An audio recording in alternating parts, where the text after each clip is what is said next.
আমাদের দেশে ঝড় তুফান বৃষ্টি হচ্ছে। এই ঝড় তুফান বৃষ্টি কারোর জন্য আনন্দদায়ক, আবার কারোর জন্য কষ্ট হয়।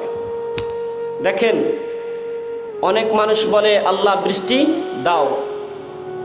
এই যে তুফান ঝড় তুফান হচ্ছে, দেখলাম অনেক মানুষের অনেক দিক দিয়ে ক্ষতি হয়েছে। যেমন বিশেষ করে ধান ক্ষেত যাদের আছে তাদের প্রচুর ক্ষতি হয়েছে।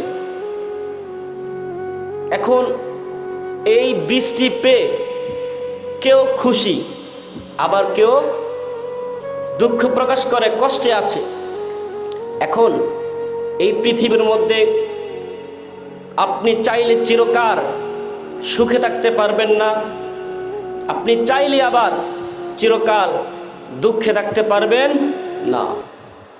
আল্লাহ পাক রব্বুল আলামিন আপনাকে এক সময় কষ্ট দিবেন, আবার আরেক সময় সুখ দিবেন, এটাই নিয়ম। আপনি যখন কষ্টে আছেন, আবার অন্য কোনো মানুষ সুখে আছে।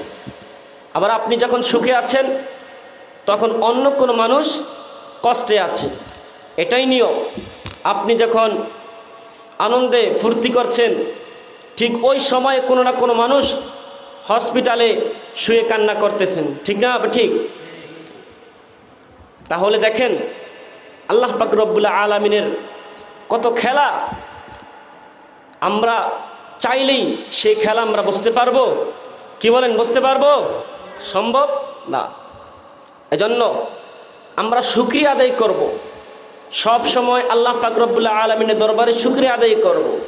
দেখবেন কিছু মানুষ আছে যারা সব সময় বলবে আল্লাহ দেয় না, আল্লাহ দেয় না, আল্লাহ আমাকে কষ্টই রাখে, সব সময় কষ্ট রাখে। এরকম মানুষ আছে না নাই? আচ্ছা, এখন আপনাকে কষ্টে কেন রাখে? আপনি যা পাচ্ছেন, আপনি শুধু পাচ্ছেন আর বলতেছেন আল্লাহ দিতেছে না, শুকরিয়া আদায় করেন না। পাইতেছেন আর ভাঙতেছেন, কিন্তু শুকরিয়া আদায় করেন না। তাহলে আপনি সুখী থাকবেন?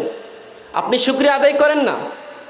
আল্লাহ পাক রব্বুল আলামিন আপনাকে অসংখ্য নিয়ামত দান করতেছেন, আপনি সেটা শুকরিয়া আদায় করেছেন? করেন না।